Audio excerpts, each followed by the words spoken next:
बेबाक मुंसिफ में आप सभी का इस्तकबाल है। मैं हूं खुर्शीद रब्बानी। उत्तर प्रदेश में अपने पार्लियामेंट्री हल्के वाराणसी से पीएम नरेंद्र मोदी ने लगातार तीसरी बार अपना नॉमिनेशन दाखिल किया है। इस मौके पर पूरा एनडीए एकजुटता के साथ पीएम मोदी के पीछे खड़ा नजर आया।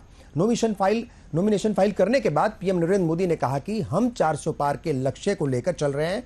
ये 400 पार का कोई नारा नहीं है, बल्कि देश की जो आवाम है, जो जनता है, उसका संकल्प है। पीएम ने दावा किया कि उत्तर प्रदेश तो उन्हें आशीर्वाद देगा ही, लेकिन कांग्रेस इस बार यहां खाता नहीं खोल पाएगी। आज बेबाक मुंसिफ में हम इसी मुद्दे पर चर्चा करेंगे कि क्या एनडीए की तरह इंडिया भी पूरी तरीके से एकजुट है और कांग्रेस के लिए उत्तर प्रदेश में खाता खोलना क्या वाकई बड़ी चुनौती है, क्योंकि प्राइम मिनिस्टर ने ऐसा दावा किया है आज।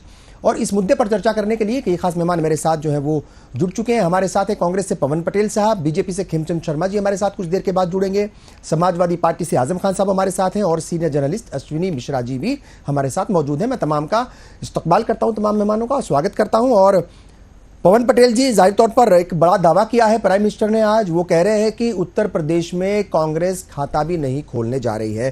पहला रिएक्शन इसी पर चाहूंगा मैं। देखिए, मोदी जी के दावे दावे वो विकास की करते नहीं, डेवलपमेंट की करते नहीं, अपनी गारंटी की करते नहीं, अपने वादे की करते नहीं है। मोदी जी का भाषण सुनेंगे आप तो उनका 80% 90% भाषण राहुल गांधी, शहजादा और कांग्रेस पार्टी पे रहता है। उनको आज दावा करना चाहिए कांग्रेस पार्टी खाता नहीं खोलेगी, बजाय इसके उनको दावा करना चाहिए कि हमने जो जो वादे किए थे वो पूरे किए, हमने जो झूठी गारंटियां दी थी वो पूरी की थी। तो लोकतंत्र का कोई निष्पक्ष चुनाव तो बचा नहीं है। भारतीय जनता पार्टी अपनी लाइन बड़ी करने के बजाय कांग्रेस पार्टी की लाइन छोटी कर रही है। ये बोल रहे हैं, इनसे कौन पूछे कोई कि क्यों खाता नहीं खुलेगा भाई। अभी उसके श्याम रंगीला का कई सारे वीडियो देखे कि उसको फॉर्म नहीं भरने दिया जा रहा है। ये प्रजातंत्र और सरकारी मशीनरी का जिस तरह दुरुपयोग कर रहे हैं। तानाशाही में कुछ भी कह दो, तानाशाही में बोल दिया नहीं हो गया। अरे क्या हमने कौन सी गारंटी को पूरा कर दी? जिन सबसे 10 गारंटियों को भारतीय जनता पार्टी ने प्रचारित किया उनको पूरा किया हो तो बता दीजिए। बहुत हुई महंगाई की मार, अब की बार झूठों की सरकार, कहां नारा पूरा हुआ? 2 करोड़ रोजगार का झूठा दावा किया, 15 लाख अकाउंट में आने की बात की, किसानों की आय दुगनी करने की बात की, 750 किसान शहीद हो गए। तो भारतीय जनता पार्टी की कथनी और करनी से देश और प्रदेश की जनता अच्छी तरह से वाकिफ हो चुकी है और माननीय नरेंद्र मोदी जी को इस चीज का अच्छी तरह से एहसास हो चुका है कि कहीं से हम 400 पार नहीं आ रहे, इसलिए उन्होंने प्लान भी एक्टिवेट कर दिया है, जो लोकतंत्र को हटाते हुए तानाशाही के संविधान को कर दे, चाहे मशीनरी में हेरफेर करना हो, चाहे सरकारी मशीनरी के साथ दुरुपयोग करना, इस टाइप के काम कर रहे हैं। हम कहते हैं अगर इतना इनको अपनी नीतियों पे है तो चंडीगढ़ जैसी घटना क्यों घट जाती है, सूरत जैसी घटना क्यों घट जाती है, हमारे इंदौर मध्य प्रदेश में इंदौर जैसी घटना क्यों घट जाती है, खजुराहो जैसी घटना क्यों घट जाती है। ये दूसरे के लोगों को क्यों पार्टी में लेते हैं? अगर इनको मोदी जी की गारंटी पे विश्वास है तो बोले कि हम किसी को पार्टी में नहीं लेंगे, हम मोदी जी की गारंटी पर चुनाव लड़ेंगे। तो भाई चुनाव ना मोदी जी की गारंटी पर लड़ा जा रहा है, इससे तानाशाही के संविधान को बचाने का चुनाव लड़ रहा। लोकतंत्र पे इनका विश्वास नहीं है, इसलिए इस तरह की बातें कर रहे हैं। ठीक है, आजम खान साहब आप क्या कहेंगे? चूंकि उत्तर प्रदेश में इस बार दोनों पार्टियां मिलकर के लड़ रही हैं, इंडिया ब्लॉक का हिस्सा हैं, और ऐसे में प्राइम मिनिस्टर का ये दावा करना, वो कह रहे हैं कि उत्तर प्रदेश की जो आवाम है, जो जनता है, वो 2 नौजवानों को समझ चुकी है। वो पहले भी जो है वो एक बार साथ आए थे और वो ट्रक के ऊपर चढ़ करके बहुत सारी बातें उन्होंने कही कि फोटो खिंचवा रहे थे, लेकिन जनता जो है वो यूपी की जो आवाम है वो समझ चुकी है, बहुत ज़्यादा उनके ऊपर यकीन नहीं करेगी। चूंकि आप अलाई हैं, इंडिया ब्लॉक का हिस्सा हैं, क्या वाकई कांग्रेस के लिए इतना मुश्किल है? चूंकि 2014 में 2 सीटें आई थी, 2019 में 1 सीट आई कांग्रेस की उत्तर प्रदेश में, और इस बार कह रहे हैं कि 0 ही आएगी, खाता भी नहीं खुलेगा। जी खुर्शीद जी, प्रधानमंत्री जो कह रहे हैं वो यकीनन जनता समझ चुकी है। जनता ये समझ चुकी है जितना भव्य और चकाचौंध भरा कार्यक्रम वाराणसी में हुआ है, अगर उसी से 10 किलोमीटर 5 किलोमीटर वाराणसी के गांव में आप पहुंच जाए तो वो गरीब जनता 2 वक्त के खाने के लिए इनके 5 किलो राशन पे विवश है। मतलब वो गरीब जनता ये समझ रही है क्या ये भव्यता और चकाचौंध कुछ हमें भी इसमें से मिल सकती है क्या? उसके किसी भी पैरामीटर में सुधार नहीं हुआ।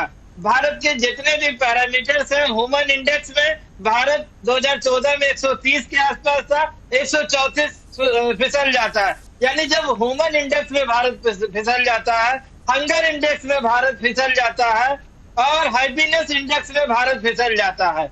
और तो और आरबीआई जिसका कहेंगे, ये आप अभी तक ये कह सकते हैं कि आप भारतीय से बाहर के डाटा की बात कर रहे हो। आरबीआई अपने डाटा में ये कहता है कि जो आम इंसान है उसकी बचत कम हो गई है, उसके खरीदने की ताकत कम हो गई है, जिसका क्या मान लें। ये जो सारा चकाचौंध है, जो 90% पीडीए है, उसको कुछ भी नहीं मिला। ये लड़ाई 90 बनाम 10 की है और 90 इनसे बिल्कुल तैयार है, इनके खिलाफ वोट करने के लिए तैयार है। ये इनको 4 जून को पता चल जाएगा कि जनता किसके बारे में समझी थी और किसको कहां पहुंचाना चाहती है। बिल्कुल ठीक है। अश्विनी मिश्रा जी, आप किस तरीके से देख रहे हैं? आज चूंकि एक वाकई बड़ा एक प्रोग्राम था और प्राइम मिनिस्टर अल सुबह से ही जो है एक्टिव हो गए थे। उन्होंने मतलब जो है वो तमाम तरह की जितनी भी एक तरीके से पूजा अर्चनाएं होती हैं वो तमाम किया। उन्होंने सब जगह अपनी एक तरीके से जो है वो हाजिरी लगाई और उसके बाद मीडिया से बात करते हुए बहुत सारी बातें उन्होंने कही हैं। और आप इस बयान को किस तरीके से देख रहे हैं? क्या ये मतलब चूंकि अगर प्राइम मिनिस्टर कह रहे हैं, कहा जाता है कि भाई अगर वो कोई बात कहते हैं तो और इतने बड़े लीडर हैं तो कोई ना कोई उसमें मतलब वो सोच समझ करके किसी भी बात को बोलते हैं। क्या ये एक तरीके से जो इंडिया ब्लॉक की पार्टनरशिप कह लीजिए कांग्रेस और मतलब समाजवादी पार्टी की, क्या उन्हें कमज़ोर करने के लिए है ये, या इस बयान का कुछ और ही मतलब है? क्योंकि ये मुमकिन शायद नहीं होता कि किसी पार्टी का खाता ना खुले, वो भी रायबरेली में और अमेठी जैसी। ठीक है, हार गए थे राहुल गांधी एक बार अमेठी से, मगर रायबरेली से हैं इस बार और वो बार बार ये कह रहे थे, मैं उनकी स्पीचेस सुन रहा था कि ये मतलब ये वो सीट है जिसका प्रतिनिधित्व मेरी दादी ने भी किया और मेरी माँ ने भी किया, तो मेरे लिए बड़ा अहम है ये। तो किस तरीके से आप देख रहे हैं प्राइम मिनिस्टर इस बयान को? जी, भारतीय जनता पार्टी की जो राजनीति रही है जी, वो सिर्फ और सिर्फ पहले चेहरे पे आकर रुक गई है। पहले राजनीति में चाल होता था, चरित्र होता था, अभी सिर्फ चेहरे की राजनीति भारतीय जनता पार्टी कर रही है और उनका चेहरा मोदी जी है। तो मोदी जी कहीं ना कहीं एक परसेप्शन की राजनीति करते हुए नजर आते हैं। आप देखेंगे ये तो बहुत ही अतिशयोक्ति भरा शब्द है कि मोदी जी जो कहते हैं वो सब सही होता है या उसका कोई मतलब होता है, क्योंकि आप देखें और मोदी जी की जो गारंटियां भी हैं, जैसे जैसे चुनाव आगे बढ़ा, फर्स्ट फेज सेकेंड फेज आप देखेंगे तो चुनाव का भारतीय जनता पार्टी का नैरेटिव कुछ और था। जब उनको लगने लगा कि हाथ से रेत फिसल रही है तो नैरेटिव कहीं ना कहीं जो भारतीय जनता पार्टी के मूलभूत फायदे देते हुए नैरेटिव होते हैं, जिसमें पोलराइजेशन सबसे बड़ा नैरेटिव होता है, उसकी तरफ चुनाव को ले जाने की कोशिश की गई। पहले हिंदू मुस्लिम की बात की गई, मंगलसूत्र की बात की गई, 6 बच्चों की बात की गई। जब कुछ भी नहीं मिला, जब हिंदू मुस्लिम नहीं कर पाए तो एटलीस्ट हिंदू हिंदू करने लगे। मुझे लगता है चुनाव में मोदी जी कहीं ना कहीं भारतीय जनता पार्टी का ये नैरेटिव सेट करने की कोशिश कर रहे हैं, बनारस और अयोध्या को कुल मिलाकर दिखाने के लिए कि कहीं ना कहीं ये चुनाव जो है एक हिंदू भावनाओं का उनको एडवांटेज मिले। और आप बात करते हैं वादों की, तो जितने ही शीर्ष नेता नरेंद्र मोदी हैं उतने ही शीर्ष नेता राहुल गांधी भी हैं। राहुल गांधी ने भी गारंटियां दी हैं, उन पर भी चर्चा होनी चाहिए। राहुल गांधी की गारंटी पर चर्चा ज्यादा होनी चाहिए क्योंकि वो समाज के सरोकार की हैं, समाज की नीतियों की हैं, एम्प्लॉयमेंट की बात करती हैं, गरीबी हटाने की बात करती हैं, सामाजिक न्याय की बात करती हैं। बट कहीं ना कहीं देश में मैं देख रहा हूँ मोदी जी जो बोलते हैं उसको पकड़ के एक नैरेटिव कुल मिलाकर सेट करने की कोशिश की जाती है। मुझे लगता है सिर्फ नैरेटिव है, सिर्फ परसेप्शन की पॉलिटिक्स है, क्योंकि भारतीय जनता पार्टी को कहीं ना कहीं हाथ से फिसलती हुई रेत नजर आ रही है। इसलिए वो कोशिश कर रहे हैं कि कहीं ना कहीं जनता जो है, जो उनके कोर मुद्दे रहे हैं, जो ध्रुवीकरण के मुद्दे रहे हैं, हिंदू मुसलमान के मुद्दे रहे हैं, राम मंदिर का मुद्दा रहे हैं, उस पर वोट करे। हालांकि CSDS का एक सर्वे आया था, इसमें साफ तौर पर जनता ने इस विषय को नकार दिया था। जनता का मानना था कि हिंदुत्व का मुद्दा और हिंदू का मुद्दा केवल 7% लोगों का मुद्दा है, बाकी यूपी में मुद्दा नहीं है। तो अब सोचिए बाकी देश में कहाँ होगा। मैं एक बात और संक्षेप में कहना चाहता हूँ कि भारतीय जनता पार्टी का जो नैरेटिव है, जो परसेप्शन की पॉलिटिक्स है, ये 2 फ्रंट पे बहुत लॉस करता है। एक इकोनॉमिक फ्रंट तो हम लोग इंडेक्स की बात कर ही लेते हैं, हंगर इंडेक्स, फलाना इंडेक्स, राइट। एक सोशल तरीके का जो डैमेज करता है कंट्री को, वो मुझे लगता है बहुत खतरनाक है। कहीं ना कहीं भारतीय जनता पार्टी की राजनीति हिंदुस्तान की एक ऐसी छवि बना रही है कि हिंदुस्तान बहुत कट्टरपंथी देश है, जबकि ऐसा नहीं है। हिंदू सबसे ज्यादा सद्भाव वाला, सर्वे भवन्तु सुखिनः, सर्वे सन्तु निरामया, उस भावना वाला देश हुआ करता था, उस भावना वाले देश के लोग हैं। बट कहीं ना कहीं भारतीय जनता पार्टी ने इसको एक डर की राजनीति प्ले करते हुए एक कट्टरपंथी की जो टैगिंग की है, मुझे लगता है वो एज ए सोशल ज्यादा खतरनाक। ठीक है, खेमचंद जी हमारे साथ जुड़ चुके हैं, खेमचंद शर्मा जी। और बात यही हो रही है कि जिस तरीके से प्राइम मिनिस्टर आज बोले और साफ तौर पर उन्होंने कहा कि 400 पार का जो वो नारा है, वो नारा नहीं है, असल में वो इस मुल्क की आवाम का संकल्प है और 400 पार में उत्तर प्रदेश अपनी बड़ी भूमिका निभाएगा। लेकिन साथ ही उन्होंने ये भी कहा कि कांग्रेस का यहां खाता भी नहीं खुलने वाला। हमारा सवाल यही है कि क्या ये एक तरीके से सामने वालों को या मतलब जो है अपोजिशन पार्टियों को वो एक तरीके से उन्हें मतलब खौफजदा करने के लिए है, या फिर अवाम में कहीं भ्रम पैदा करने के लिए है कि अपना वोट खराब मत कीजिए, कांग्रेस को देंगे तो वो तो हार ही रही है।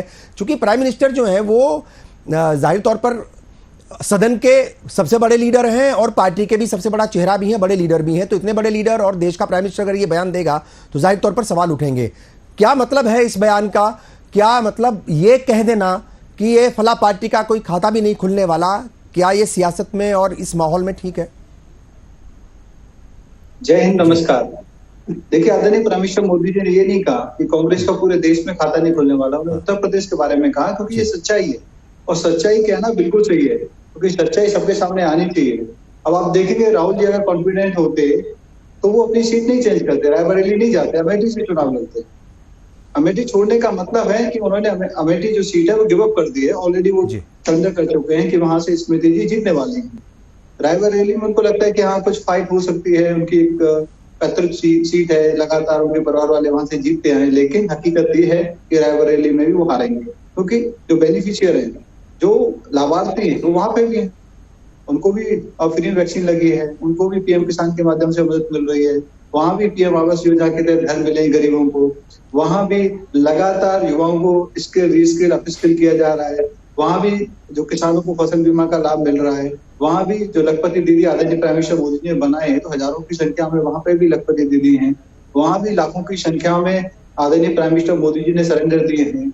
वहां पे भी जो भिन्न भिन्न योजनाएं आदरणीय प्राइम मिनिस्टर मोदी जी ने बनाई है, इवन इंफ्रास्ट्रक्चर जो डेवलपमेंट है, रायबरेली को उसका फायदा मिला है, रायबरेली में एम्स का फायदा मिला है।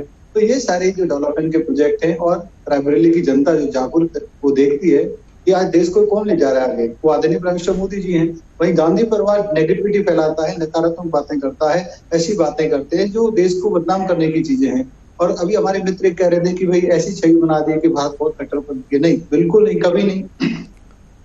भारत में यहाँ पर माइनॉरिटी फल फूल रहा है। 43% माइनॉरिटी का आप देखेंगे जो जनसंख्या बढ़ी है, और वहीं जो मेजोरिटी की जनसंख्या कम हुई है। आप किसी भी देश में चले जाओ अड़ोस पड़ोस में, कहीं भी ऐसा नहीं हुआ कि मेजोरिटी की संख्या कम हुई हो और माइनॉरिटी की संख्या बढ़ी हो।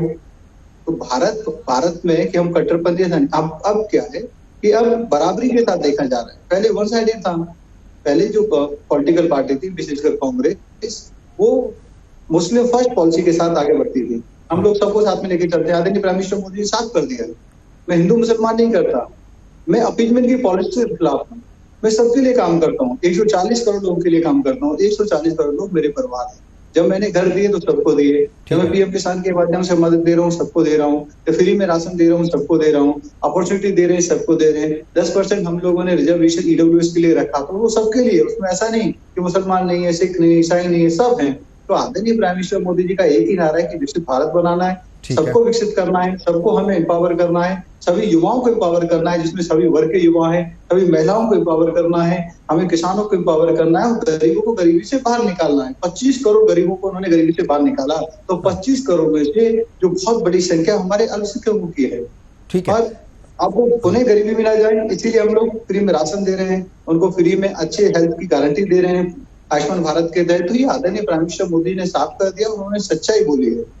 जी ठीक है, अश्विनी मिश्रा जी कुछ कहना चाह रहे थे। अश्विनी जी, आप कट्टरपंथी के जब आप क्योंकि मेरे कोट किया तो मैं आपको कट्टरपंथी बोलना चाहता हूं कि अगर आपको लगता है कि मोदी जी ने हिंदू और मुसलमान नहीं किया है तो आप बताइए, जो मंगलसूत्र छीन के ले देंगे, या जिनके 6 बच्चे हैं वो आपका हक मार लेंगे, या मुसलमान लोगों को रिजर्वेशन दे देंगे ओबीसी का छीन करके। आप मुझे बताइए ना, कांग्रेस के मैनिफेस्टो में कहाँ लिखा हुआ है कि मुस्लिम रिजर्वेशन दे देंगे ओबीसी को छीन कर? बिल्कुल। अच्छा, एक चीज है, क्योंकि आज वो इंटरव्यू दे रहे थे किसी मीडिया चैनल को, तो मैं वो उसका जिक्र करना चाहूंगा, क्योंकि प्राइम मिनिस्टर ने क्लियर किया है। हालांकि ये बात सच है कि 21 अप्रैल को जो उन्होंने बोला उसमें क्लियरली हिंदू मुस्लिम का मामला था, मुसलमानों को टारगेट किया गया था, ज्यादा बच्चे पैदा करने वाला, और मुसलमान का जिक्र किया, नाम लिया मुसलमानों का। मगर आज उन्होंने कहा कि मैं हिंदू मुस्लिम की पॉलिटिक्स नहीं करता, और जिस दिन मैं हिंदू मुस्लिम की पॉलिटिक्स करूंगा, मुझे सार्वजनिक जीवन में यानी सियासत में एक तरीके से मोटे तौर पर रहने का कोई हक नहीं होगा, यह उन्होंने कहा। और साफ तौर पर उन्होंने एक और बात कही, उन्होंने कहा कि मैं ज्यादा बच्चों की बात जो है वो ये कर रहा था, तो इसका मतलब ये नहीं कि मैं मुसलमानों के लिए कह रहा था, ज्यादा बच्चे तो गरीब परिवारों में भी होते हैं हर समाज में। तो इस तरह की बात उन्होंने कही है आज। मगर जो 21 तारीख वाला बयान था वो उसको सुनेंगे तो साफ तौर पर लगेगा कि वो मुसलमान को टारगेट कर रहे थे। कोशिश की गई, उसके अलावा कुछ नहीं था ये। ठीक है, ठीक है। हाँ खेमचंद जी, हाँ आ रहा हूँ पवन जी, आ रहा हूँ। खेमचंद जी, हाँ जी। देखिए अभी हमारे मित्र ने कहा हिंदू मुसलमान, आदरणीय प्राइम मिनिस्टर मोदी जी ने ये तो नहीं कहा मुसलमान आपके हक को छीन लेंगे, मतलब मुसलमान आपकी संपत्ति को ले लेंगे। उन्होंने क्या, कांग्रेस दे देगी, कांग्रेस देना चाहती है। कांग्रेस ने कर्नाटक में ओबीसी SC ST का हक मारा है। उन्होंने मुसलमानों को वहां पे, क्योंकि हमारे संविधान के खिलाफ जाके उन्होंने सभी जातियों को मुसलमानों की ओबीसी के वर्ग में डाल दिया और ओबीसी का हक मारा है। उन्होंने क्या कहा कि कांग्रेस की इंटेंशन ऐसी है, कांग्रेस का जो न्याय पत्र है या न्याय उनका संकल्प पत्र है उसमें इस तरीके की भावना है कि वो माइनॉरिटी फर्स्ट की पॉलिसी के साथ आगे चलना चाहते हैं। वो जो बहुसंख्यकरण है, जो बहुसंख्यवाद है उसको नहीं, मतलब उनके लिए जो मेजोरिटी है वो सेकंड क्लास सिटीजन है, वो डिफ्रेंशिएट कर रहे हैं। तो आदरणीय प्राइम मिनिस्टर मोदी जी ने साफ साफ मैं तो पहले भी कहता है और आज उन्होंने क्लैरिफाई कर दिया है कि हम सबकी बातें करते हैं, हम अपीजमेंट के खिलाफ हैं और रहेंगे और डंके की चोट पे रहेंगे, हम किसी समाज के खिलाफ नहीं। अश्विनी जी छोटा सा रिएक्शन फिर पवन जी के पास में होगा।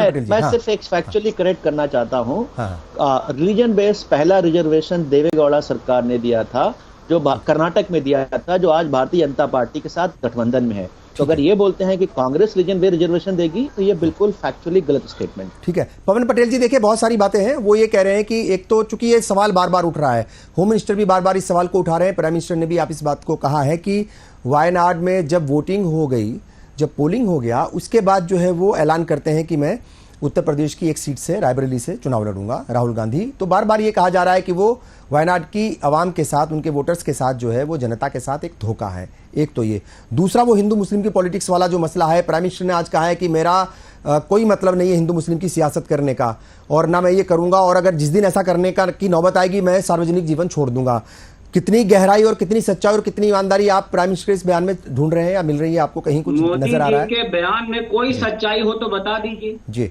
एक मोदी जी के बयान में, किसी भी बयान को आप ले लीजिए, उसमें सच्चाई हो तो बता दीजिए। झूठ का पूरा पुलिंदा है। गारंटी के नाम पे लोगों को झूठा सपना दिखाने का काम करते हैं। 2-2 सीटों से चुनाव लड़ने में अगर किसी एक के साथ गुठाराघात हो रहा तो अडवाणी जी लड़ चुके, मोदी जी लड़ चुके, अटल बिहारी वाजपेयी लड़ चुके, सुषमा स्वराज लड़ चुकी है, तो सब 2 सीट से लड़ चुके हैं। तो मोदी जी का एक बड़ा अजीब टाइप का सिस्टम है कि जो हमारे लिए अलग नीति, दूसरे के लिए अलग नीति। ये लड़े तो बड़ा अच्छा, ये लड़ेंगे तो हम डेवलप करना चाहते हैं, दूसरा लड़े तो गड़बड़ करना चाहते हैं। ये बहुत बड़ी बड़ी बातें करते हैं। हमेशा हिंदू मुस्लिम की राजनीति भारतीय जनता पार्टी करती है, ये हर व्यक्ति जानता है। अभी हमारे भारतीय जनता पार्टी के मित्र बोल रहे हैं परिवार परिवार परिवार। अगर इस देश की जनता, उनका परिवार जो 750 किसान शहीद हो गए हैं मोदी जी की गलती के कारण, तीनों काले कानून वापस उनके परिवार का हिस्सा नहीं थे। जो आज जिन बेरोजगारों को 2 करोड़ रोजगार देने का झूठा वादा, झूठी गारंटी मोदी जी ने दिया था, आज वो युवा आत्महत्या कर रहे हैं, वो उनके परिवार का हिस्सा नहीं है। इस तरह की जो झूठी बात करते हैं, हर साल 15 करोड़ की बात, अनेकों ऐसी बात, झूठ का पुलिंदा लेकर के मोदी जी आए थे। आज मोदी जी के भाषण में सिर्फ और सिर्फ कांग्रेस पार्टी की बात करते, अपना डेवलपमेंट की कोई बात नहीं करते। आप अगर उनके भाषण को सुनेंगे तो हमें बड़ा दुख होता है। 1-2 भैंसें होंगी तो 1 भैंस कांग्रेस ले जाएगी, इस तरह का बयान देना चाहिए। 80 करोड़ लोगों को हम मुफ्त में, मध्य प्रदेश के चीफ मिनिस्टर ने मुफ्त की डेफिनेशन दी थी, जो फोकट में अनाज देते हैं, जो फोकट में अनाज देते हैं, वो स्कीम चलती रहेगी। हम उन 80 करोड़ लोगों का जीवन स्तर सुधारेंगे नहीं कि उनको उसकी जरूरत न पड़े, हम 80 करोड़ लोगों को मुफ्त में भोजन देते रहेंगे। तो ये भारतीय जनता पार्टी है। अभी इतना बड़ा इलेक्ट्रोल घोटाला हुआ, उसमें कोई भारतीय जनता पार्टी का नेता नहीं बोलता है। कितने टेम्पो में टेम्पो भर भर के अडानी अंबानी ने नोट पहुंचाए, उसके बारे में कोई भारतीय जनता पार्टी का नेता नहीं बोलता। तो बड़ी समस्या है, बड़ी स्थिति विकट है। ठीक है, लोकतंत्र को खत्म करना चाहते हैं, संविधान को खत्म करना चाहते हैं। अब बोलेंगे हम संविधान की बात करते हैं, इनके कई मंत्री लोग इंडिकेशन दे चुके हैं कि संविधान को खत्म करना चाहते हैं, संविधान को बदलना चाहते हैं। इस तरह की जो चीजें आम जनता अच्छी तरह से समझ चुकी है। एक और बयान है प्राइम मिनिस्टर का, मैं जरूर उस पर बात करूंगा। आजम खान साहब आप बताइए, आज प्राइम मिनिस्टर ये भी कह रहे थे कि बचपन में मैं पड़ोस में जाकर के, मतलब जो पड़ोसी मुसलमान थे उनके यहाँ जाकर के बचपन में मैं ईद मनाता था। 2002 के बाद मेरी इमेज खराब हुई, मैं वादा करता हूं अब हिंदू मुस्लिम नहीं करूंगा।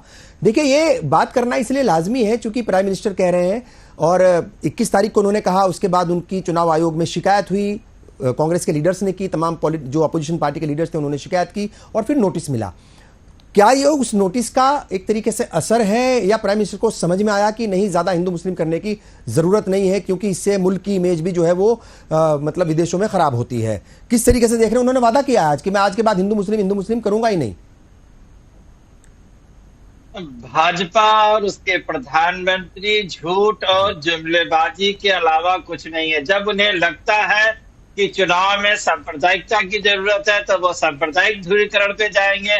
जब उन्हें लगता है कि नहीं, अब सांप्रदायिक ध्रुवीकरण की जरूरत नहीं है, तो वो इस तरह की बात करेंगे। लेकिन जो उनके कारकर्दगी है वो तो यही बता रही है ना कि माइनॉरिटीज के साथ उनका व्यवहार अच्छा नहीं है, और विशेषकर मुस्लिम समाज के साथ। आप बताइए, क्या भाजपा ने 543 सांसदों में कितने मुस्लिम सांसद लड़ाए हैं?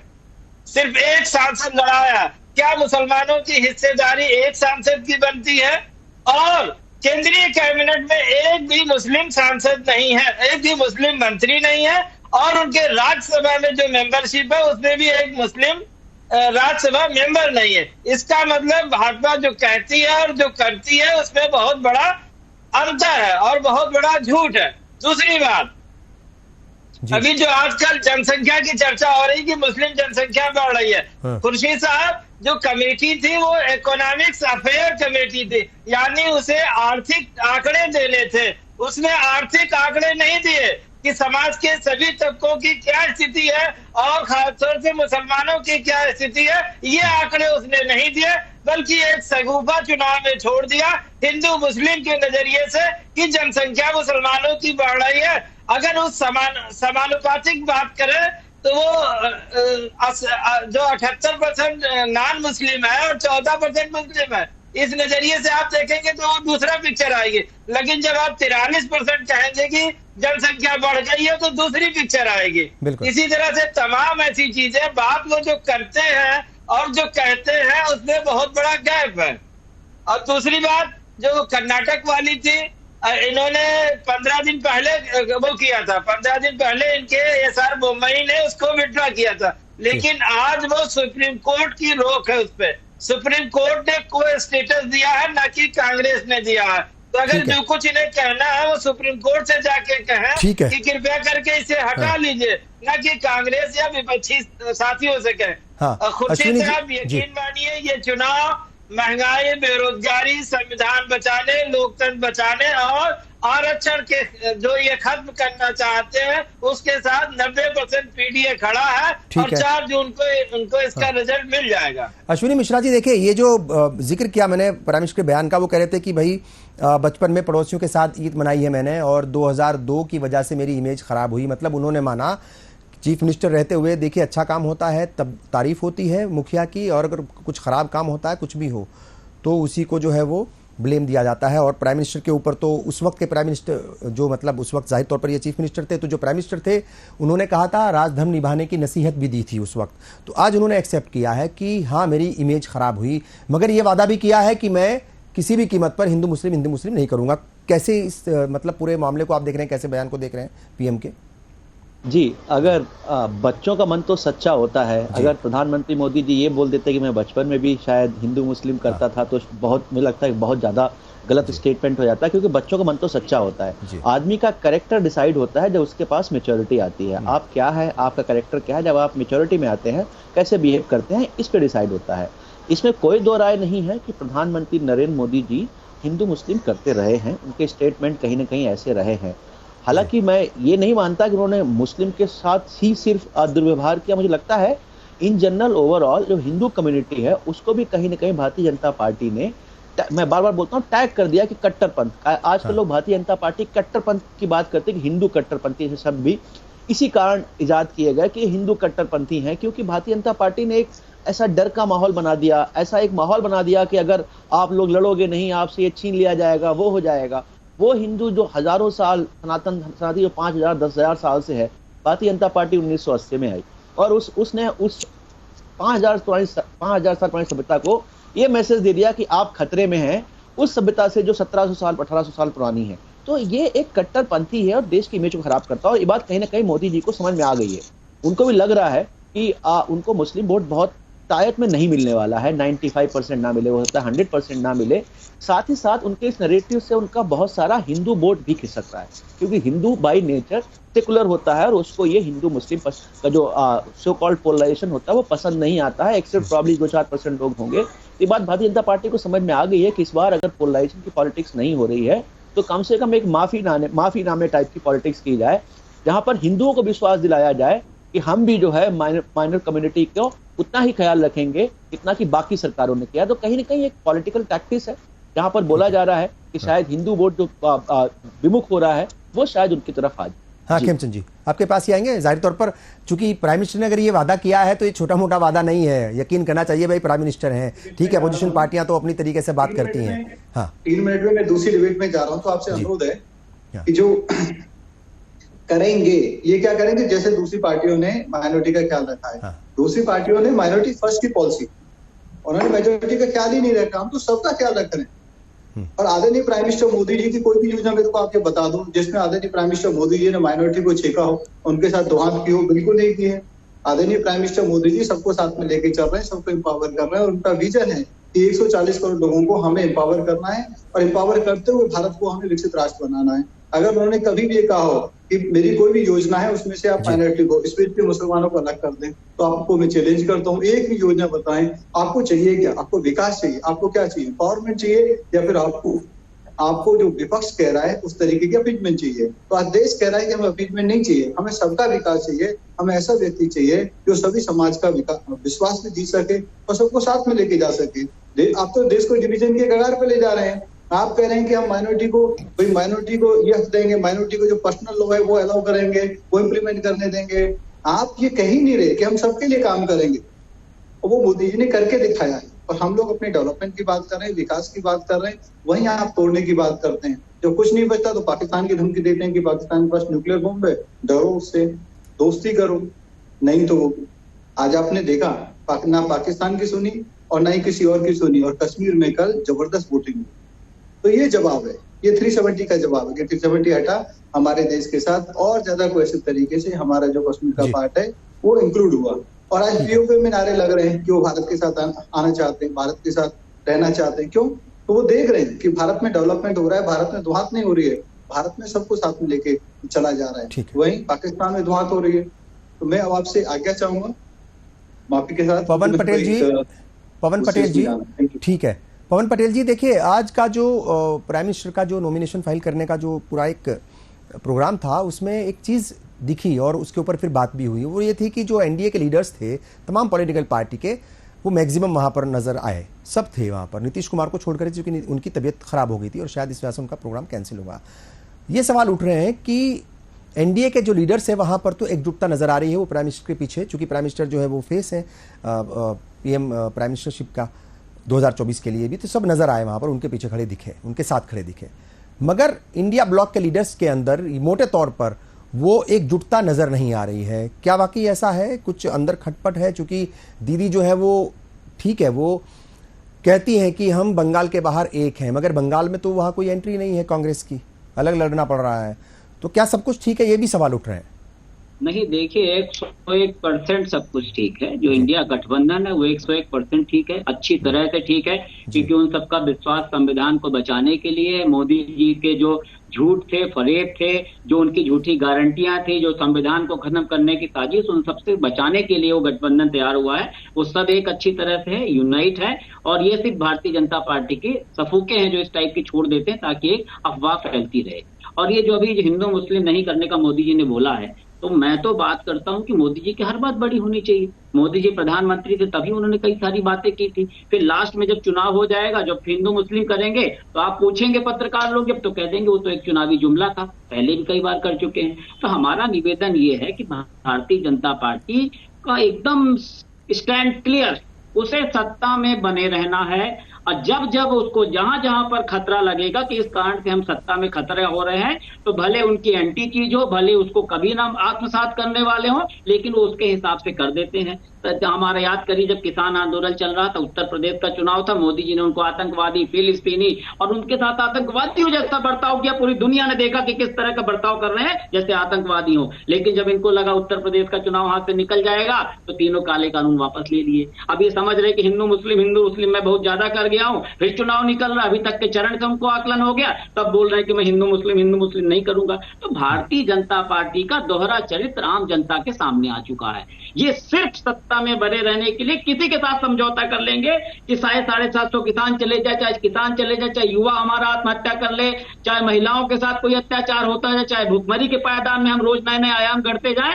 इनको उस सब चीजों से मतलब नहीं, ये सिर्फ सत्ता में बने रहना चाहते हैं, चाहे किसी भी हालत में हो। बस ये भारतीय जनता पार्टी का अंतर है। और बाकी हमारे एनडीए के अलायंस का जो है, माननीय राहुल गांधी जी ने जो हमारा न्याय पत्र बनाया है, उस न्याय पत्र को मैं पढ़ने के बाद कहता हूं कि अगर ईमानदारी से कोई भारतीय जनता पार्टी का नेता उस न्याय पत्र को पढ़ेगा तो मैं दावे के साथ कहता हूं कि उसकी तारीफ किए बिना नहीं रह सकता है। लेकिन इनके पास मैकेनिज्म है, इनके पास कई सारे फार्मूले हैं। ये सत्ता का दुरुपयोग करना इनको अच्छी तरह से आता है, प्रशासन का दुरुपयोग करना आता है, टेम्पो में भर भर के जो पैसे आए उसका दुरुपयोग करना आता है। तो ये क्या होता है कि जब प्लान ए से नॉर्मल लोकतंत्र से ये देखेंगे हम नहीं जीत रहे हैं और दादा ने 400 पार बोल दिया है तो उनकी टीम लगी हुई कि 400 पार कैसे करना है, एन केन प्रकारेण 400 पार करना है। तो जो इनका मैकेनिज्म, उस मैकेनिज्म से भले जीत जाए वो, बहरहाल नॉर्मल कंडीशन में कहीं से नहीं जीत रहे हैं। मैंने भी जहां जहां दौरा किया, हर बनता परेशान है, युवा हर प्रदेश में है, युवा हर वर्ग में है जो परेशान है, किसान हर प्रदेश में है, हर वर्ग में है जो परेशान है, महिलाएं हर प्रदेश में है, हर वर्ग में है जो परेशान है। ऐसा कोई वर्ग नहीं है जिसको इन्होंने ठगा नहीं हो, हर वर्ग को ठगने का प्रयास किया है, हर वर्ग अपने आप को ठगा हुआ महसूस कर रहा है। किसी भी एक व्यक्ति की मैं बात करने को तैयार हूं, किसी भी एक वर्ग की बात करने को तैयार हूं जिस वर्ग के लिए मोदी जी ने बोला हो और उसको पूरा किया हो, कहीं नहीं किया है। बस इनके मैकेनिज्म की जीत हो सकती है, बाकी हम लोकतंत्र में हमें विश्वास है, आम जनता पूरी तरह से हमारे साथ में है। अश्विनी मिश्रा जी कैसे देख रहे हैं ये, क्या वाकई ही इंडिया ब्लॉक के जो दल हैं वो एकजुट नजर आ रहे हैं? चूंकि ये सवाल बीच बीच में उठते रहते हैं। अभी कुछ दिन पहले बिहार में सब लोग जुटे थे मगर ममता बनर्जी नहीं थी और भी कई सारे लीडर्स नहीं थे, तो बीच में ऐसे सवाल उठते हैं कि आखिर हो क्या रहा है, क्या वाकई सब कुछ ठीक है? और शरद पवार का ये बयान, अभी हाल ही में उन्होंने बयान दिया कि जो रिजल्ट आएंगे, रिजल्ट के बाद छोटी छोटी पार्टियां, छोटे छोटे जो दल हैं वो कांग्रेस में मिल जाएंगे। प्राइम मिनिस्टर उस पर कह रहे हैं कि हाँ ठीक है, वो कह रहे हैं तो सच ही होगा क्योंकि बड़े लीडर हैं, और शायद वो ऐसा इसलिए कह रहे हैं क्योंकि माननीय विपक्ष के लिए, मान्यता प्राप्त विपक्ष के लिए इतनी सीटें होना जरूरी हैं, 10% सीटें होना जरूरी हैं, तो उसके लिए शायद वो अभी से तोड़ जोड़ शुरू कर दी। तो मतलब बहुत सारी चीजें हैं जो चल रही हैं इस वक्त सियासी गलियारों में। क्या आपको इंडिया ब्लॉक के सभी दल एकजुट नजर आते हैं? मैं आपके सवाल का जवाब दूंगा, उससे पहले हमारे बीजेपी के प्रवक्ता जो छोड़ के चले गए हैं डिबेट, वो कुछ बातें बोल के गए, मैं वहां पर थोड़ा फैक्चुअली करेक्ट करना चाहता हूं उनको। उन्होंने बोला कि भारतीय जनता पार्टी की ऐसी स्कीम बताओ जिसमें मुसलमानों का एक्सक्लूजन किया गया हो, CAA, उसमें मुसलमानों का एक्सक्लूजन किया गया, उनका जवाब देने के लिए। उन्होंने दूसरी बात बोली कि मुस्लिमों का पर्सनल लॉ चलता है, वैसे ही हिंदुओं का भी हिंदू मैरिज एक्ट चलता है। हमारे यहाँ पर सिविल लॉज अलग अलग हैं, यूनिफॉर्म सिविल कोड नहीं है। अगर आप यूनिफॉर्म सिविल कोड लाओगे तो आपको बहुत सारी परेशानियों का सामना करना पड़ेगा, और कोई भी पॉलिटिकल पार्टी ने इसका विरोध नहीं किया। सबने ये बोला कि आप बताएं तो करना क्या चाहते हैं, आप पहले पटल पे लाएं, रखें क्या है प्लान, तो हम बात करेंगे। तो ये एक फॉल्स नैरेटिव है जो हमारे प्रवक्ता जी जो थे भारतीय जनता पार्टी के ऑफिशियल स्पोक्स पर्सन चले गए छोड़ के। अब आते हैं आपके हम सवाल पे कि इंडिया गठबंधन में एकजुटता है या नहीं है। देखिए, भारतीय जनता पार्टी का जो एनडीए गठबंधन है, भले इसमें बहुत सारी पॉलिटिकल पार्टियां हों छोटी छोटी, बट मेजर पार्टी जो 450 सीट से ज्यादा चुनाव लड़ रही है वो है भारतीय जनता पार्टी। तो छोटे छोटे गुटों के लिए आपस में एक साथ इकट्ठा आना बड़ा आसान है, जबकि कांग्रेस में जो सारी पॉलिटिकल पार्टियां अपने क्षेत्र में मजबूत पार्टियां हैं, तो जब उन क्षेत्र में राहुल गांधी जाते हैं तो वहां पर उनके साथ दिखती हैं। जो जो अपने एरिया में प्रचार कर रही हैं, अपने प्रचार में व्यस्त हैं। जैसे आज अरविंद केजरीवाल ने 10 गारंटी दी, तो अरविंद केजरीवाल कोई अपनी मर्जी से गारंटी नहीं दे रहे हैं। सारे पॉलिटिकल लीडर इंडिया गठबंधन के मिलकर एक अंडरस्टैंडिंग बनाई है, कॉमन मिनिमम प्रोग्राम बनाया है। अगर आप देखेंगे जो अरविंद केजरीवाल की गारंटी है उसमें कुछ गारंटी आपको कांग्रेस के मैनिफेस्टो में भी दिखेंगी, कुछ आपको शिवसेना के मैनिफेस्टो में भी दिखेंगी जो उद्धव ठाकरे के। तो कहीं ना कहीं कॉमन मिनिमम प्रोग्राम है। कॉमन मिनिमम प्रोग्राम बनाने के तहत इंडिविजुअल तरीके से लीडर अपने अपने बयान दे रहे हैं और अपने अपने क्षेत्र में काम कर रहे हैं। हमको सवाल ऐसा तब होना चाहिए जब लोग इकट्ठे होते हैं और तब ना मिले, तब एक दूसरे से बेइज्जती। मुझे नहीं लगता, मुझे लगता है सिर्फ एक फॉल्स नैरेटिव है ये और कुछ नहीं। जी ठीक है। आजम खान साहब, एक चीज़ और है कि ये सवाल भी अक्सर उठते हैं, हमेशा ये बात होती है कि दल मिल जाते हैं, बड़े लीडर्स मिल जाते हैं और गठबंधन हो जाता है, मगर कई बार जो पार्टी कार्यकर्ता हैं अलग अलग पार्टियों के, उनके अंदर वो गठबंधन नज़र नहीं आता। उत्तर प्रदेश की बात मैं करूँ, 39 सीटों पर जो है वहाँ पर अभी तक वोट डाले जा चुके हैं। क्या कुछ कहेंगे, क्या कुछ ऐसी शिकायतें मिली? चूंकि बहुत सारे लोगों से बात करते होंगे, फीडबैक भी आता है कि भाई कांग्रेस के वर्कर साथ नहीं थे समाजवादी पार्टी के, या समाजवादी पार्टी के वर्कर जो है वो कांग्रेस का साथ नहीं दे रहे थे फला सीट पर। ऐसा कुछ हुआ? नहीं, बिल्कुल खुर्शीद साहब, ऐसी कोई बात नहीं है। उत्तर प्रदेश में खासतौर से इंडिया गठबंधन का मतलब है कांग्रेस और समाजवादी पार्टी दोनों दलों के जो मतदाता हैं, जो कार्यकर्ता हैं, वो एक सेकुलर सोच और आइडियोलॉजी से संबद्ध हैं। मतलब वो कोई ऐसा नहीं है कि अपने आप किसी इंटरेस्ट के तहत नहीं आए, बल्कि एक आइडियोलॉजी है, सेक्युलर आइडियोलॉजी है, सामाजिक न्याय की आइडियोलॉजी है, आर्थिक असमानता दूर करने की बात है, और जो गरीब, वंचित, दलित, अल्पसंख्यक, पिछड़ा है उसके हक और हिस्सेदारी की बात कर रहे हैं। तो इसमें कहीं कोई अंतर नहीं है। हमारे दोनों कार्यकर्ता, दोनों पार्टी की जो सोच है वो एक विचारधारा पे है, इसलिए कहीं किसी तरह का कोई अंतर नहीं है। ये तो सिर्फ बीजेपी के लोग हैं जो ये कह के गठबंधन को छोटा साबित करना चाहते हैं। अभी राहुल गांधी और अखिलेश यादव की आज ही रैली थी झांसी में, आप देखिए कि उनकी रैलियों में कितनी भीड़ आ रही है, और सोशल मीडिया, यूट्यूब से उनके व्यूअर कितने ज्यादा हैं, शायद उतना ज्यादा बीजेपी और प्रधानमंत्री मोदी भी खुद सुने नहीं जा रहे हैं। इसका मतलब ट्रेंड्स बदल रहा है और इंडिया ब्लॉक को एक बहुत बड़ा समर्थन मिल रहा है। वो समर्थन उसी गरीब तबके से आ रहा है भाजपा ने जिसको कमजोर किया है। यानी 22 पूंजीपतियों को मजबूत करने के चक्कर में भाजपा ने 90% की जिंदगी को बिल्कुल नरक बना दिया है। तो ये 90 बनाम 10 की लड़ाई है, और 90 बनाम 10 में यकीनन 90% जीतने जा रहा है। और उस 90% की जिंदगी में इंडिया ब्लॉक सुधार चाहता है, यानी मानव सूचकांक में सुधार होना चाहिए, उनके स्वास्थ्य में सुधार होनी चाहिए, उनकी शिक्षा में सुधार होना चाहिए, उनके रोजगार में सुधार होना चाहिए, यानी उनका जीवन स्तर उठना नहीं चाहिए, न कि उनको 5 किलो राशन देके उनको वहीं ठहरा दिया जाए। ये हमारी थीम है, यानी हम जीवन स्तर में सुधार चाहते हैं। और सारी पॉलिसी, चाहे कांग्रेस का न्याय पत्र हो, चाहे हमारा अधिकार मांग पत्र हो, चाहे आरजेडी का, जितनी है सब थीम ये है कि मानव सूचकांक में जो गरीब का जीवन स्तर है वो सुधरना चाहिए। ठीक है पवन पटेल जी, देखिए ये बात तो ठीक है भाई कि भाई वो 80 करोड़ को राशन दे रहे हैं और उसका भी असर कहीं ना कहीं होगा, जाहिर तौर पर होता है। बहुत सारी योजनाओं का फायदा जब मिलता है, गरीब लोगों के घर खाना पहुंचता है। ज़मीर के ऊपर भी सवाल उठ रहे हैं कि भाई आपने उनको उनके पांव पर खड़ा क्यों नहीं किया, उसके लिए क्या काम किया आपने, क्यों 80 करोड़ लोगों को 10 साल के बाद भी खाना पहुंचाना पड़ रहा है, ये भी सवाल अपनी जगह है। मगर आज राहुल गांधी कह रहे थे कि 4 जून को जैसे ही हमारी सरकार बनेगी हम खटाखट पैसे जो है वो देंगे, गरीबों में बांटेंगे खटाखट पैसे। तो क्या ये लालच के जुमरे में नहीं आएगा, क्या ये उसमें नहीं आएगा कि भाई आप भी लालच दे रहे हो, पैसा देंगे, पैसा बांटेंगे? खुद कहा आज राहुल गांधी ने, तो आप इस बयान को कैसे देख रहे हैं? देखिए, एक होता है कि किसने पहले 2014 से क्या कहते हुए आ रहे हैं और क्या कर रहे हैं। हाँ। एक चीज ये सामने है, देश के सामने है। और राहुल गांधी जी तो पूरा फार्मूला तैयार किया है कि जब आप उद्योगपति हो के इतने 1000 करोड़ रुपए माफ कर सकते हो तो हम गरीबों को क्यों नहीं दे सकते। सिंपल सा फार्मूला है कि उसी अमाउंट का उसके आधे अमाउंट को डिवाइड करोगे तो बड़े आराम से वो चीजें हो जाएंगी। तो हमारे पास फार्मूला, हम कोई हवा में जुमलेबाजी नहीं कर रहे हैं। हाँ। ना हम चुनाव के बाद ये बोल देंगे कि जुमला था, जिस तरह मोदी जी ने बोला है। हम तो कहते हैं कि ये लड़ाई जो है सच और झूठ की है। हमने अभी इतने सारे गिनाए, अलग अलग वर्गों को गिनाया।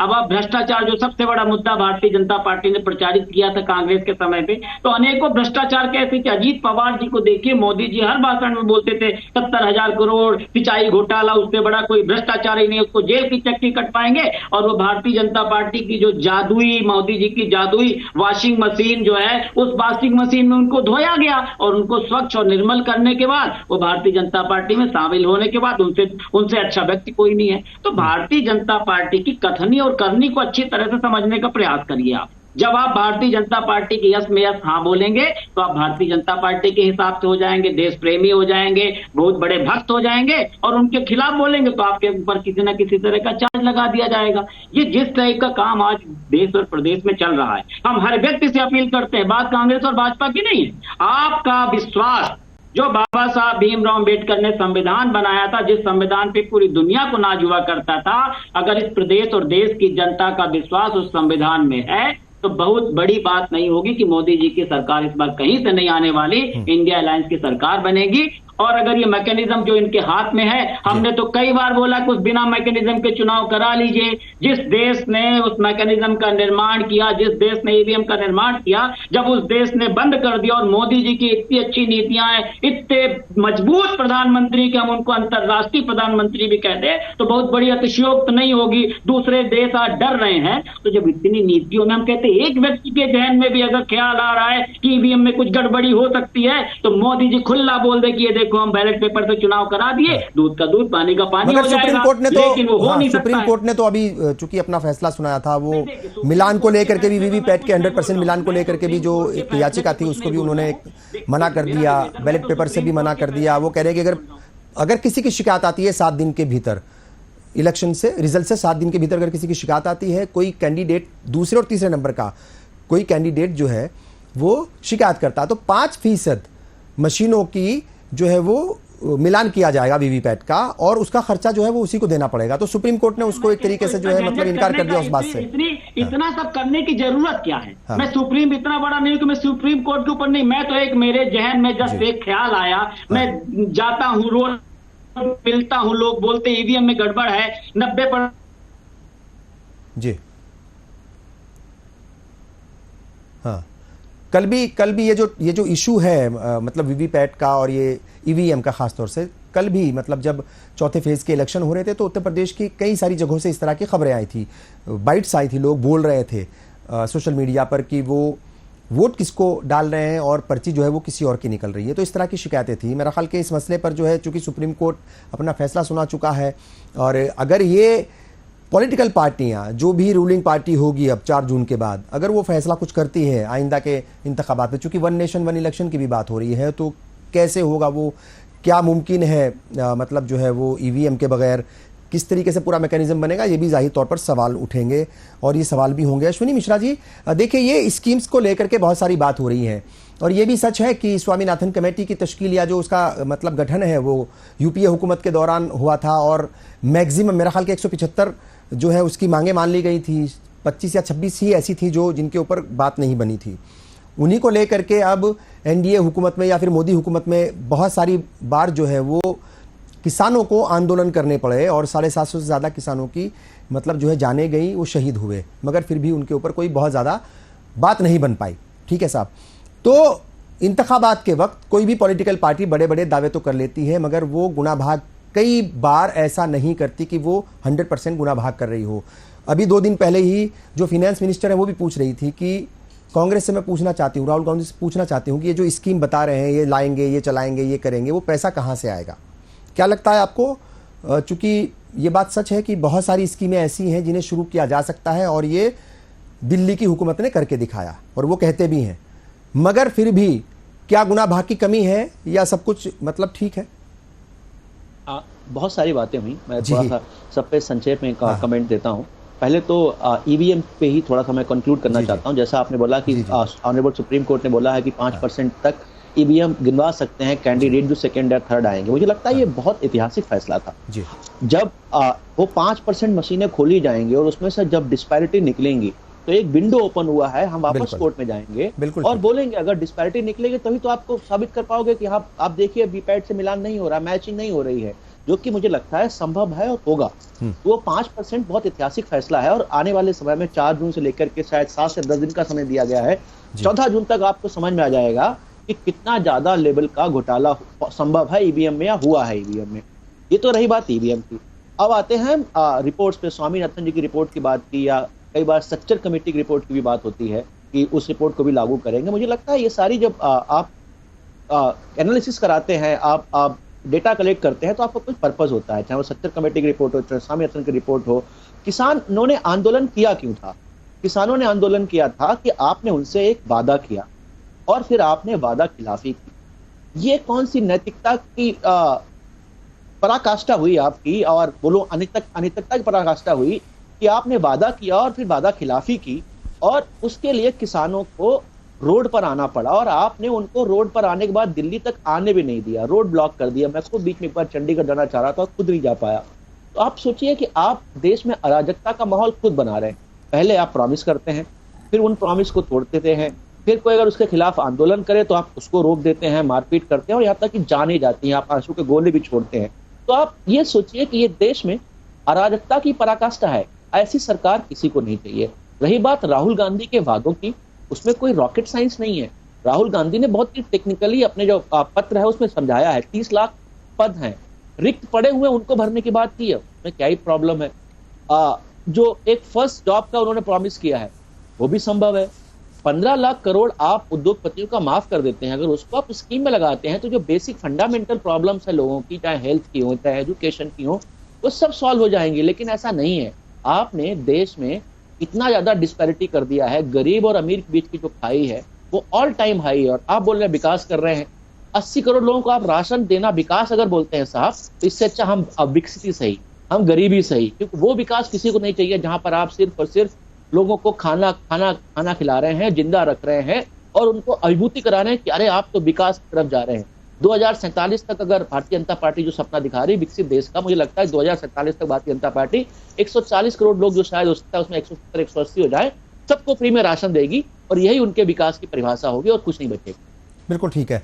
चूंकि बहुत सारी बातें हैं, और आजम खान साहब देखिए, अगर हम बयान देखें अखिलेश यादव साहब के, बहुत बातें कही हैं उन्होंने, बहुत मतलब जो है एक तरीके से एनडीए के ऊपर कटाक्ष किए हैं या एनडीए को घेरे में लिया है। ठीक है, प्राइम मिनिस्टर जो है वो इंडिया ब्लॉक को या कांग्रेस को लगातार वो लेते हैं घेरे में और कहते रहते हैं कि भाई ये जो दोनों, उत्तर प्रदेश की बात मैं कर रहा हूँ खासतौर से, कि ये जो दोनों नौजवान हैं इनके ऊपर यकीन नहीं कर रही है उत्तर प्रदेश की आवाम, जनता नहीं करेगी। मगर अखिलेश यादव भी जवाब देने में बहुत माहिर हैं। उन्होंने कहा है कि ये जो 400 पार का नारा दे रहे हैं चौथे फेज तक, वो 4 भाग गया कहीं, सिर्फ 0-0 रह गई है। तो वो भी मैसेज देने में पीछे नहीं है मतलब अखिलेश यादव साहब। बहुत सारी बातें और भी कही। उन्होंने कहा कि जो परीक्षा के पेपर हैं वो लीक हो रहे हैं, तो वो क्या कर रही है हुकूमत, खासतौर से उत्तर प्रदेश की अगर हम बात करें। पीडीए का भी मैं लगातार जिक्र करता हूं, जब भी कोई भी समाजवादी पार्टी के लीडर होते हैं तो पीडीए का जिक्र जरूर यहां पर होता है। और वो पीडीए का जिक्र इसलिए होता है चूंकि समाजवादी पार्टी, अखिलेश यादव ने एक फॉर्मूला निकाला पीडीए का, और चूंकि हिंदू मुस्लिम ज्यादा होता है अक्सर मुल्क के अंदर और कुछ लोग करते हैं, मगर क्या वो हिंदू मुस्लिम का जवाब पीडीए है? अखिलेश यादव जो है वो लेकर के उसका जवाब बिल्कुल खुर्शीद साहब पीडीए है। क्योंकि पीडीए में जब हम कहते हैं तो हम 90% दलित, पिछड़ा, आदिवासी, अल्पसंख्यक और गरीब की चर्चा करते हैं, न कि किसी जात बिरादरी की चर्चा करते हैं। और जो गरीब है उसे भारतीय संविधान से मौलिक अधिकार और आरक्षण के अधिकार मिले हुए हैं, और उसी गरीब के मौलिक अधिकार और आरक्षण के अधिकारों पर भाजपा कुठाराघात कर रही है।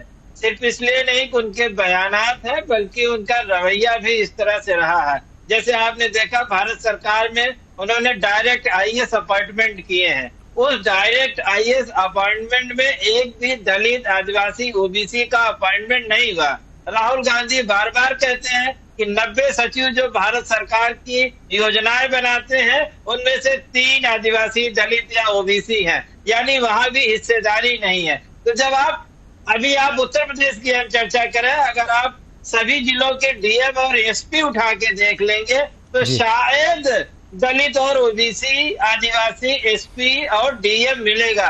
और थोड़ा नीचे चले जाएंगे थानों पे, तो थानों पे भी आपको दलित, आदिवासी, ओबीसी नहीं मिलेगा। इसका क्या मतलब है कि आप जो हमारे अधिकारी और कर्मचारी हैं उनको भी पोस्टिंग नहीं दे रहे हो। तो आप कैसे ये हम मान ले कि आगे आप हमें नौकरी में लाओगे, सिस्टम का हिस्सा बनाओगे। तो इनकी कारकर्दगी ये कहती है कि ये सिस्टम का हिस्सा दलितों, आदिवासियों और ओबीसियों को नहीं बनाना चाहते हैं। ये चुनाव 2 विचारधाराओं का चुनाव है, जहां एक तरफ आरक्षण विरोधी, संविधान विरोधी और निजीकरण के समर्थक है, वहीं दूसरी तरफ इंडिया ब्लॉक, आरक्षण बचाने के लिए, संविधान बचाने के लिए और आर्थिक असमानता और सामाजिक असमानता कम करने के लिए काम कर रहा है और गरीब इंसान की जीवन की तरक्की करना चाहता है। ठीक है। अब एक सवाल है, चूंकि वक्त की कमी है और वाइंड अप की तरफ हम बढ़ रहे हैं, और वो ये है कि प्राइम मिनिस्टर एक तरफ तो ये कह रहे हैं कि वो खाता नहीं खुलेगा कांग्रेस का, और समाजवादी पार्टी को भी कहीं ना कहीं वो टारगेट कर रहे हैं या उनके लिए भी वो बयान उस तरीके से दे रहे हैं, मगर महाराष्ट्र में जब वो होते हैं तो शरद पवार और उद्धव ठाकरे साहब को वो न्योता देते हैं, दावत देते हैं एनडीए में शामिल होने की। तो बहुत सारे सवाल उठ रहे हैं, तो ये मैं पवन पटेल जी से भी पूछूंगा और मैं अश्विनी मिश्रा जी आपसे भी इसका जवाब चाहूंगा। पहले पवन पटेल जी, किस तरीके से आप बयान देख रहे हैं प्राइम मिनिस्टर का? वो चूंकि अभी 2 दिन पहले ही एक तरीके से महाराष्ट्र में साफ तौर पर कह रहे थे कि आप आ जाइए, शरद पवार जी को भी और उद्धव ठाकरे को भी, और वो कह रहे थे कि एनडीए में आने के बाद जो भी आपके ख्वाब हैं, जो भी तमन्नाएं हैं, जो भी आपके दिल में है, सब पूरी हो जाएंगे यहाँ पर। क्या इस बयान को ऐसे भी देखा जाए कि वाकई जैसी खबरें आ रही हैं कि बीजेपी 180-85 में सिमट रही है और एनडीए 250 के अंदर सिमट रहा है, क्या इस बयान को उन चीजों से भी जोड़ करके देखना चाहिए या देखा जाना चाहिए?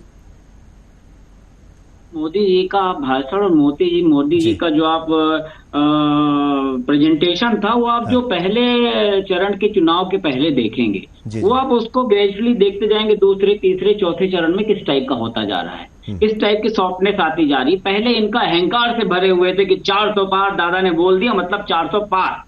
अब वो समझ में आ रहा है कि 400 पार नहीं हो रहा है। ये उसी तरह की परिणित हमने पहले ही बताया कि भारतीय जनता पार्टी सत्ता में बने रहने के लिए किसी से भी किसी तरह का किसी भी प्रकार का समझौता करने के लिए तैयार रहती है। और रही जो ईवीएम वाली बात जो बोल रही थी, मैं सुप्रीम कोर्ट को, उसने आवाज कट गई, सुप्रीम कोर्ट की मैं निर्णय पे कुछ बोलूं इतना बड़ा मेरा कद नहीं है।